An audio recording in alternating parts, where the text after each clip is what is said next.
ओम साई राम। आज का शुभ विचार। शुभ प्रभात। बाबा कह रहे हैं, मेरे बच्चे, जिस नियोजित तरीके से मैं तुझे आगे बढ़ा रहा हूँ, उसमें कब तेरा वह समय आएगा जो तेरे लिए सारे कष्टों से मुक्ति प्रदान करेगा, वह मुझे पता है। लेकिन जब तुम मुझ पर शरणागत होकर तुम्हारे जीवन में जो भी चल रहा है उसके लिए चिंतित ना होकर पूर्ण समर्पण के साथ प्रसन्न रहना सीख जाते हो, तो तुम अपने मन पर नियंत्रण करने में किसी सीमा तक सक्षम हो जाते हो। क्योंकि जब हमारे आसपास ऐसी विपरीत परिस्थितियां हों जहां लोग हमें भविष्य की चिंता दिखाकर डरा रहे हों, हमारी वर्तमान स्थिति को लेकर हमें चिंताग्रस्त कर रहे हों कि कैसे यह व्यक्ति इन विपरीत परिस्थितियों में, जहां इसे न भविष्य का पता है न वर्तमान का, कैसे अपने मन को शांत और इन परिस्थितियों में ये प्रसन्न रहना सीख गया है। तो यह सब मेरे सद्गुरु की ही कृपा है, जिन्होंने मुझे संभाल रखा है और वही मुझे सद्बुद्धि देते हैं कि मैं हूँ तेरे साथ।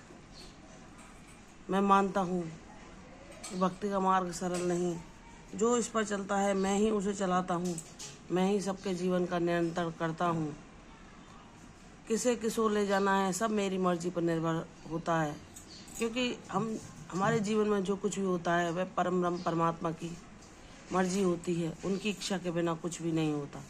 अगर हमारे जीवन में विपरीत परिस्थितियाँ आती हैं, समस्या हमें आकर घेर लेती हैं, समृद्धिशाली समय से हम ऐसे आर्थिक अभाव के समय को सामना करते हैं जहां सब कुछ हमें परेशान करे या दुखी करे, ऐसी परिस्थितियां हमारे जीवन में निर्मित हो जाती हैं। तो बाबा कहते हैं ये परिस्थितियां तुम्हें कुछ सिखाने आई हैं, किसी चीज़ का महत्व समझाने आई हैं। जो लोग परिश्रम को महत्व नहीं देते और भगवान उन्हें धन संपत्ति से भी अच्छी स्थिति प्रदान करते हैं और वह उसका महत्व न समझते हुए उसका दुरुपयोग करते हैं, अहंकार में रहते हैं कि मैं तो सबसे बड़ा हूँ या मैं तो बहुत श्रेष्ठ हूँ, और लोगों पर अपना झूठा अहंकार साबित करने के लिए अपने धन का दुरुपयोग करके वह निर्धन बन जाते हैं और अपने हाथ से वह सब कुछ गवा देते हैं जो कि उनकी संतानों के लिए उनके पूर्वजों द्वारा संग्रहित होता है। लेकिन मेरे बच्चे, तुम्हारे जीवन में अगर ऐसी परिस्थिति आई भी है तो वह उन लोगों को जिन्होंने उसका दुरुपयोग किया, उसके साथ साथ तुम्हें भी ये सिखाने आई है कि जब मैं तुम्हें समृद्धिशाली बनाऊं तो तुम उसका सही उपयोग कर सको, दुरुपयोग ना करो। झूठा दिखावे के लिए कभी अपने धन का व्यय ना करो। अगर किसी जरूरतमंद को आवश्यकता है जो उसका सदुपयोग करे तो उसकी तुम सहायता करो, तो वह ईश्वर को प्रसन्न नहीं करेगा। लेकिन ऐसे लोग जो अपने ऐशो आराम को पूर्ण करने के लिए दूसरों से उधार मांगते रहते हैं, पैसे मांगते रहते हैं, उनकी तुम सहायता करके अपने धन का सदुपयोग समझो तो ये गलत है, क्योंकि उनकी आकांक्षाएं इतनी बड़ी हैं, क्योंकि वह उन्हें भगवान ने जितने साधन दिए हैं उसमें ही सुखी रहना नहीं जानते। अगर उनके जीवन में उन्हें कहीं से परिश्रम करके 1 रुपया मिल रहा है लेकिन उनके खर्चे उससे 5 गुने अधिक हैं, तो यह उनकी मूर्खता है। क्योंकि हमें भगवान ने जितना दिया है हमें उसमें संतोष करके पूर्ण सुखी रहना चाहिए और उसमें से भी व्यय करके अपने वर्तमान भविष्य के लिए थोड़ा बहुत संग्रह अवश्य करना चाहिए। लेकिन कुछ लोग ऐसे होते हैं कि बिना सोचे समझे ही अपने जीवन में गलत तरीके से दुनिया के पीछे भौतिक दौड़ लगाने के लिए, झूठे आकर्षणों को पाने के लिए, उनके पास नहीं है उतने साधन, फिर भी उस धन का अपव्यय करते हैं और उन्हें दूसरे से मांगने में हिचक भी नहीं लगती। ऐसे लोग दया के पात्र नहीं हैं। ऐसे लोगों पर कभी दया नहीं करनी चाहिए। जब भगवान ने उन्हें दिया है पर्याप्त, वह उसको विलासिता की वस्तुओं में उड़ाकर या और धनी लोगों की होड़ में ऐसे खर्च करके जो उनके लिए उपयुक्त है ही नहीं, निर्धन बने रहते हैं, तो उन पर दया करना या उनकी सहायता करना कोई सत्कर्म नहीं है। ऐसे लोग जिनके पास ना भोजन है ना घर है,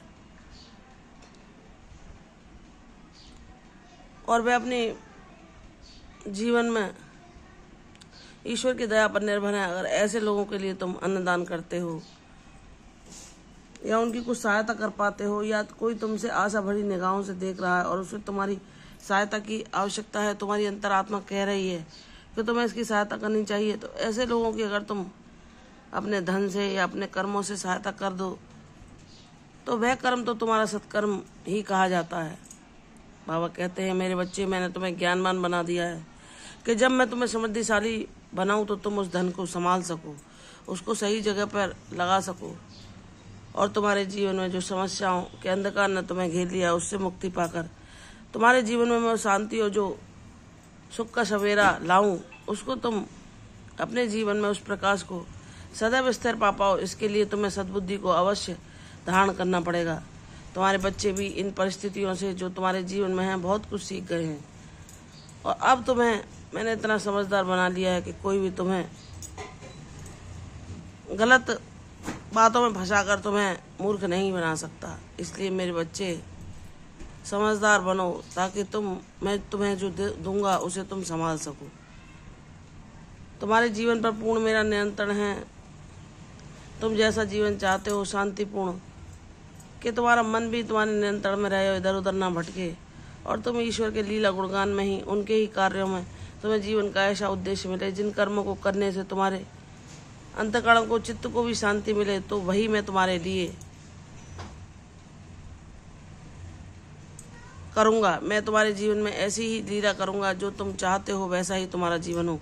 तुम्हारा जीवन अच्छे कार्यों के लिए, सत्कर्मों को करते हुए, दूसरों की सहायता करते हुए सदैव तुम्हें शांति का आभास हो, ऐसी लीला मेरी तुम्हारे जीवन में अवश्य होगी।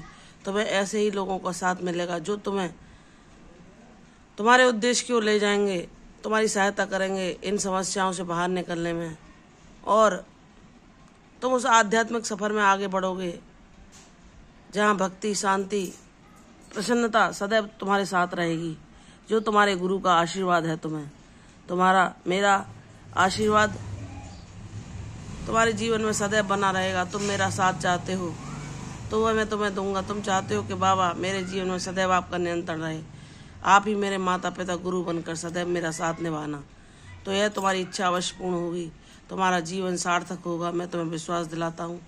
अपने कदम बढ़ाते चलो, सफलता तुम्हें अवश्य मिलेगी, यह मेरा वादा है। निश्चिंत रहो, तुम्हारे सुख के दिन अवश्य आएंगे। प्रसन्न रहो, दीर्घायु भव। कल फिर आऊँगी साईं वचन के साईं संदेश में। तब तक के लिए ओम साईं राम।